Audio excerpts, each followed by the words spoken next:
Accident victims like you deserve better. A husband and wife were rear-ended, and insurance offered them $10,000. We litigated the case and got them $375,000. Qualified expert attorneys can get you more. Call Zirkin and Smerling today.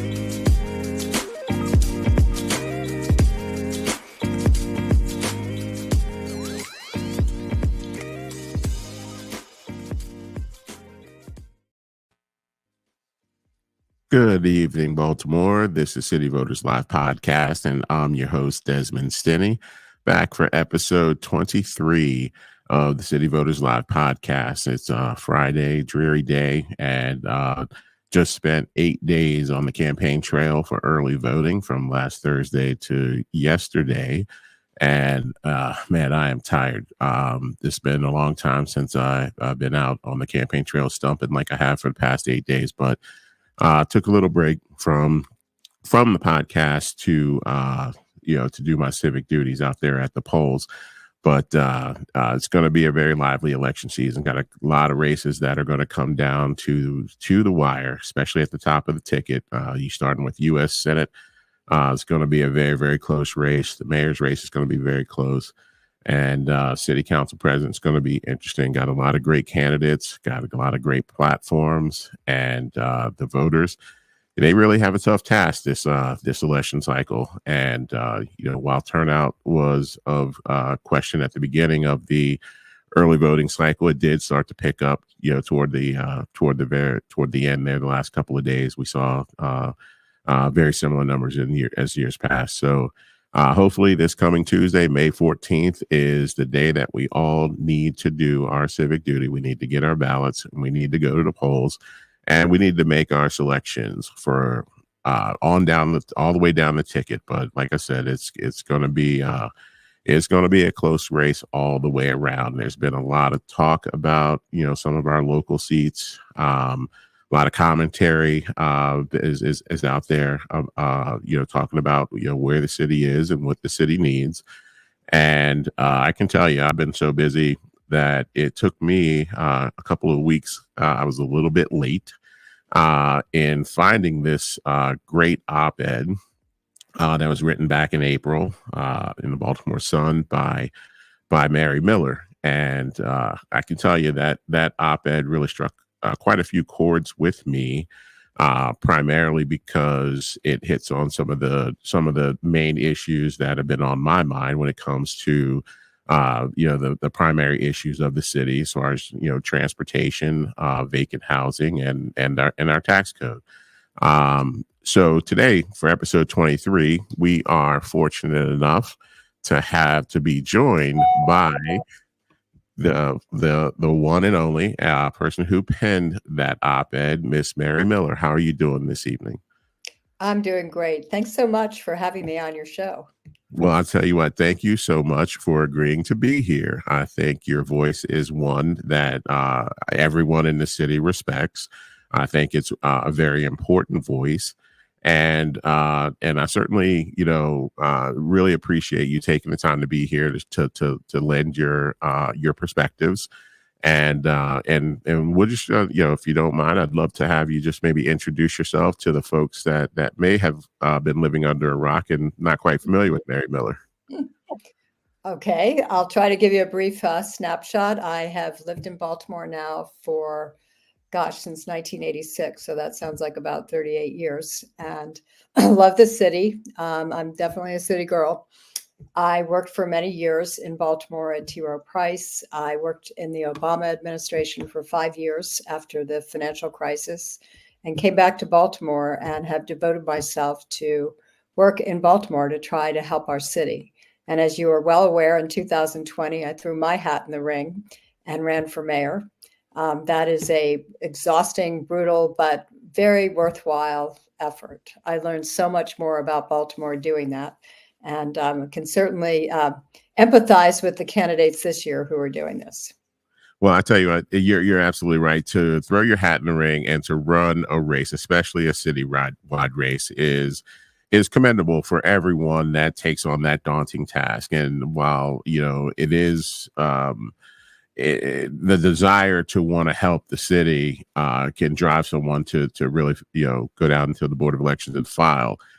There's nothing like running to really tell you, you get certainly a different appreciation for job applications. Well, I always say to people, I have no regrets about running. I mean, first of all, I probably have 1,000 new friends, and just made so many more contacts across Baltimore, understand the city better than I did before. And I said to myself, I would regret it more not trying than trying and losing that race. But it was a lot of fun. It was a lot of work. It was hard. It can be brutal, but I'm very glad I did it. Wow, it is a rewarding process, despite all of the work and everything and the grind that comes with it. But grinding is not something that's new to you. I mean, I think you being, let's say, a little cavalier with your background and experience there. So you were with the Treasury Department under the Obama administration. You also had a very long and distinguished career with T. Rowe Price, running their fixed income unit as well. Is that correct? That's right. And that's something that's near and dear to me. I was on the fixed income desk at Lehman Brothers for a period of time. So, okay. So you mentioned throwing your hat in the ring, and you did so. If I can paraphrase here, out of desperation for the city, and some frustration with poverty, high crime rates, and the lack of poor public education, in the city. And what I found interesting is that you in the op-ed you mentioned that 4 years later those concerns are still something that's pervasive with you. And just talk to us a little bit about 2020. You threw your hat in the ring. It's 2024 now. You still have the same frustrations. What is it that you think keeps the city from moving forward, and why aren't you less frustrated today than you were 4 years ago? Well, first of all, being the mayor is a very tough job, and it's easy to sit on the outside and critique that. Mm-hmm. At the same time, I think it was Kurt Schmoke who said, in elections, all we want to talk about is crime and grime. And I was sort of hearing that same sort of dialogue this year. And of course, we need to be worried about crime. And of course, we need to be worried about the physical condition of the city. But at the same time, I'm looking for leadership that will lift up some ideas to sort of a higher level to try to solve some of the underlying problems that create poverty, that lead to poor educational outcomes, that lead to a tax base that's stagnant and economic development that's really subpar. I think we've all come to sort of expect this state of affairs to be somewhat normal. And I want to say it's not normal. This city has so much potential. Other cities are really tackling that potential and seeing the growth and positive effects that we should see. And trust me, I will celebrate every life that is not lost in the city of Baltimore. That is a tremendous accomplishment. But as my op-ed said, I want more. I really want more for this city. And I think leadership is at the top of getting that done, and really marshaling the forces, the support, and the work, the very hard work, the detailed work of getting things done. Right. And as I said, it's one thing to be for things and to say, I support, better transportation, better education, all that. I want to see, what are you doing? What specifics can we identify that are going to get that outcome you want? Right. And you said a couple of things there, and I certainly concur with you. I think I drove into Baltimore City for the first time as an adult, by myself on my own, in 1995. I was on my way to college at Towson University. I came up, I grew up in Montgomery County. I came up, and the first thing that I noticed was the potential of this city, how beautiful it is, how wonderful the architecture is. I mean, it just has, all the ingredients to be a magnificent city, and we struggle to get there. So let's dive in, because I think it's important, where you talked about, everyone talks about crime and grime, but it's the drivers of crime and grime that's important to tackle, so that the crime and grime is not the result, right? So, in the op-ed, you talked about transportation and the need for a regional approach to solving, to getting to a point where we have reliable transportation. Obviously, we're never going to be in a place where, let's say, New York City is, where I lived for 4 years and could walk 2 blocks and always jump underground and end up anywhere in the city I wanted to. We're never going to get there, but we have to be far better than where we are. I have I have 3 kids, 2 of which took public transportation to school, and I can tell you that was probably the biggest challenge of their day. Getting to the bus stop and getting a bus that was on time, and getting to school on time were serious challenges. So talk to us about, let's say, Mary Miller's the transportation secretary of Baltimore City. How do we approach that regional transportation infrastructure that you discuss in the op-ed? Well, let me say a couple of things. First of all, I think it's unusual for a city's transportation system to be run by a state. That's unusual. And I think it leads to decisions like the Red Line being canceled back in 2015.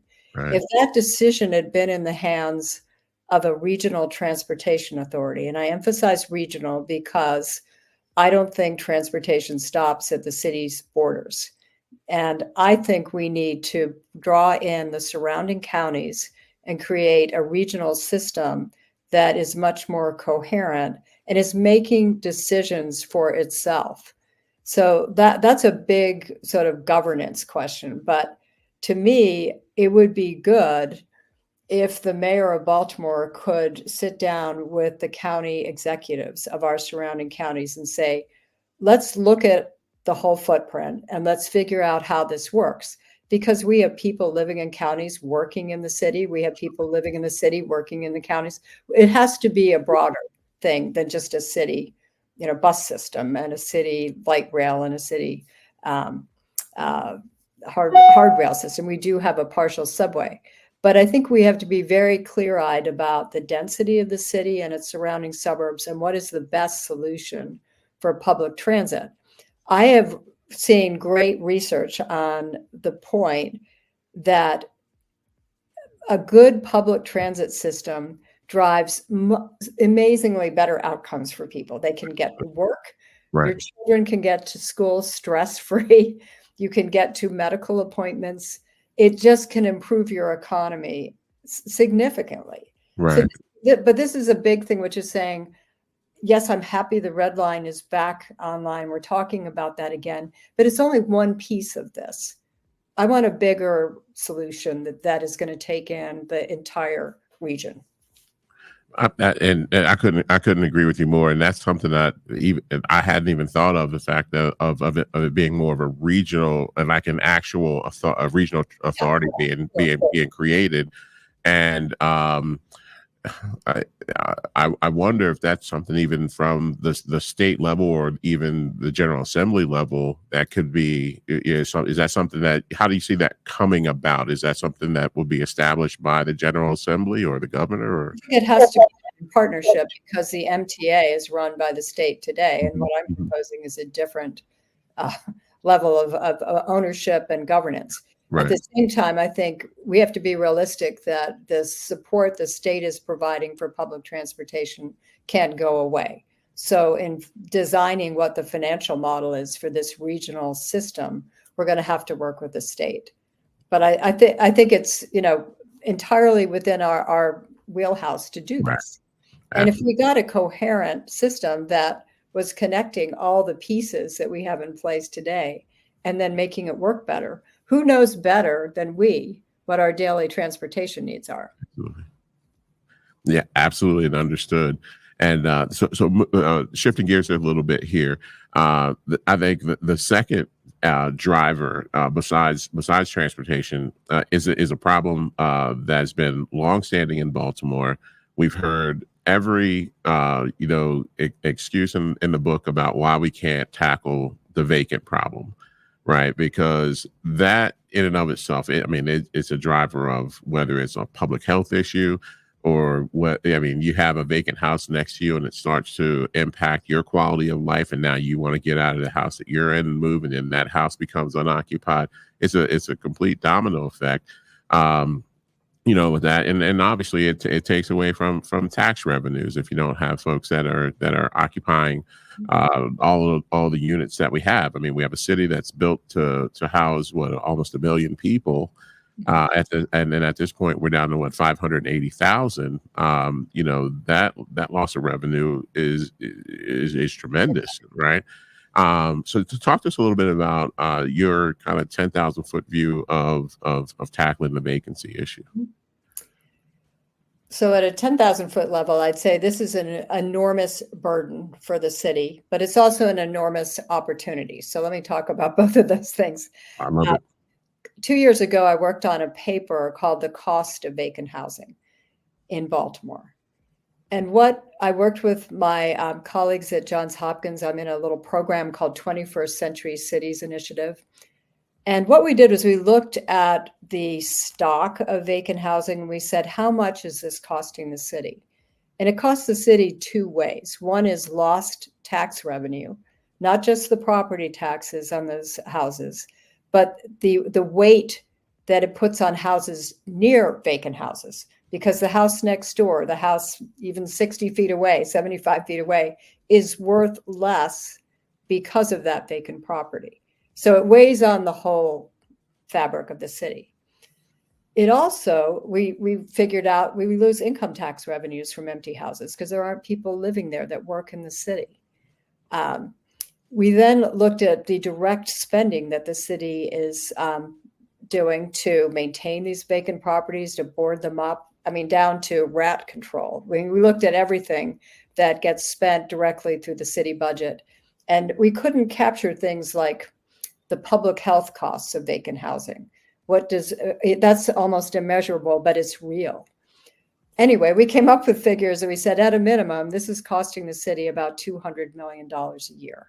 So if you were to bring and we were working with a figure of about 15,000 vacant houses. If you were to bring those houses back online and they were, again, part of a thriving tax base, we'd save $200 million a year. We'd recover the tax revenues and we'd stop spending. I actually worry that the number is bigger than 15,000, that there are more vacant properties that are uninhabited. They may not be in terrible condition, but they are empty. The post office has a much bigger figure of over 30,000 houses in Baltimore they're no longer delivering mail to. So this is a shocking amount of vacancy for a city that of Baltimore's size. And so this is a big one. And I think there's a lot of interest in solving it. I'm in so many conversations with different people who have ideas about how to do this.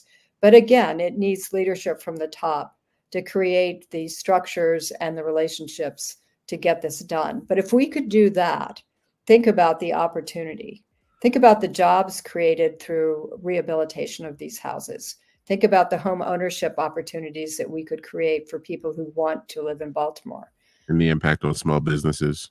Absolutely. On neighborhoods, it's enormous. So, I think this is one of the biggest opportunities out there. And, whoever the next mayor is, I'm going to be knocking on their door saying, how can I help? All right. Jumping the gun a little bit on the conversation, because I posted a question in the group a little while ago, and it pertained to, the elections that take place and the administrations the campaigns that are successful then become administrations. And as a constituent, what I'd like to see is the current administration, the new administration, whatever, whoever wins the election, why not leverage the other folks that were also in the race? What I'd love to see is Mary Miller runs, Sheila Dixon runs, someone wins, and they both have great ideas. They both have a passion for the city. They wanted to be the standard bearer for the city. I'd love to see get to a point where we see those, that synergy actually manifest in the next administration.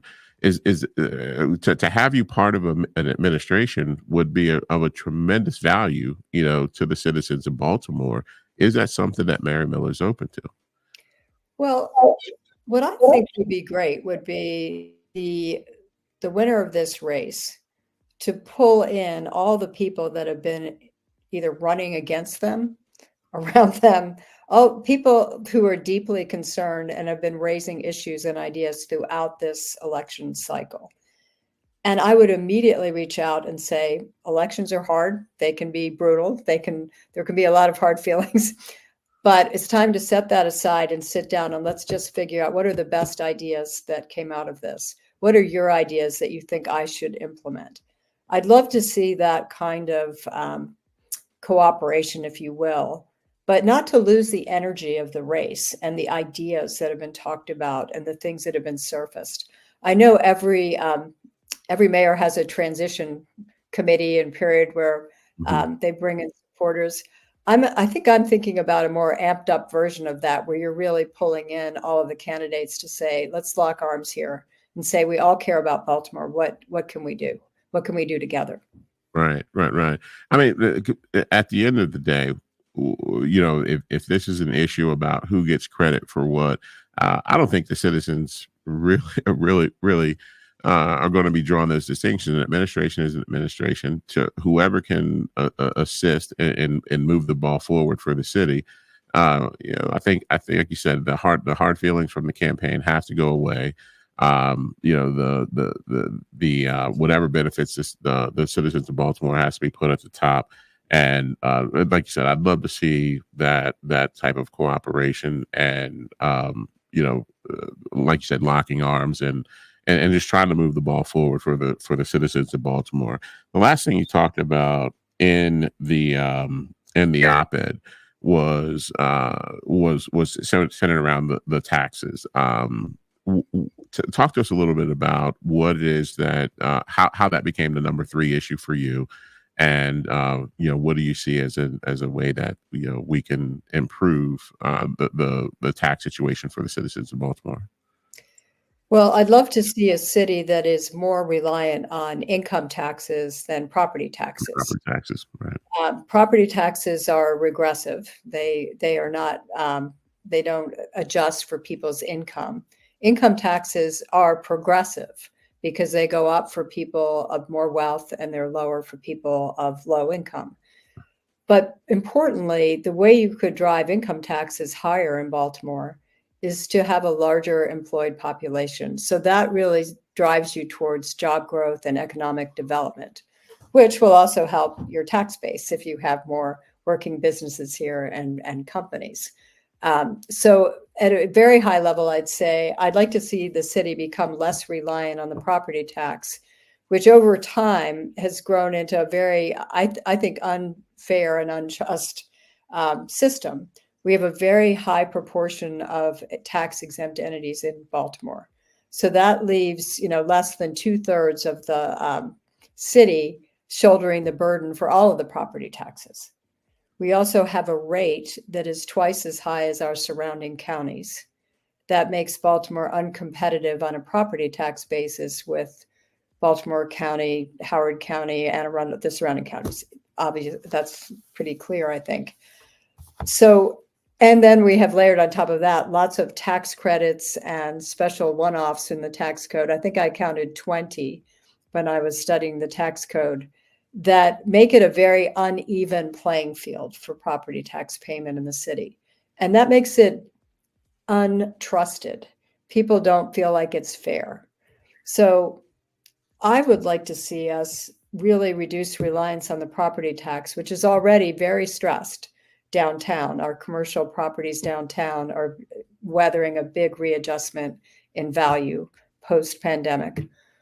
But I'd like to see us be less reliant on the property tax and more reliant on the income tax, but again, the big idea there is we've got to create a lot more jobs in the city, and those workers have to live in the city. And one thing that would make it more attractive to live in the city is if the property tax rate was lower. Right, and certainly that has an inverse effect on property values, right? And as far as Exactly. Yep. as far as building wealth, and yeah, so and they all feed off of each other. I mean, the three main issues that you talk about. If we inhabited vacant properties, there'd be more people here that are working. If transportation was better, they'd be able to get to those jobs easier and more efficiently. And the property tax or the income taxes would then kind of be self-fulfilling at that point, and we'd see a city that's thriving from an income tax perspective rather than property taxes. And but to accomplish those things, like I said before, we have to the current administrations, whoever is in leadership of the city, has to be willing to harness and put their arms around the folks that are capable of coming in and mapping out plans and like you said, a master, like you having the op-ed here, a master plan and an execution plan. And that's where it falls down. They're big ideas, but there's never any real execution and follow through to really kind of move the goalposts on this thing for us. And that's something that I hope whether we have the a repeat administration or a new administration, I'd really hope that they would embrace and embrace the idea of putting their arms around folks like you and bringing them into to the extent that you're willing. I know that you've had a long, distinguished career. I'm not sure how much work you're willing to take, but it would be great to have the leverage those assets to kind of move the ball forward for us in the city.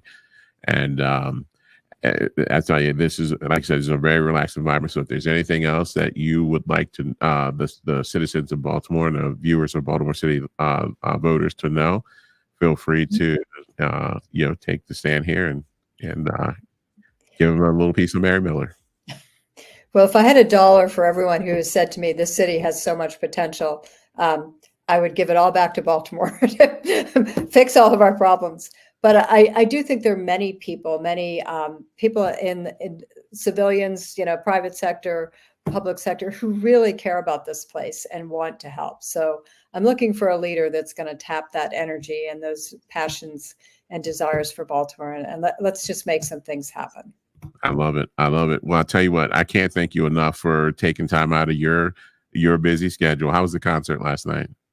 It was great. I was listening to a jazz ensemble from the Peabody, and they were just fantastic. So thank you for asking. I tell you, one of the gems of the city, and that ensemble. One of the many gems of this city. Many gems. I want to shortchange our beloved Charm City, but again, thank you so much for taking a minute to come on to City Voters Live and expound upon the op-ed that you wrote.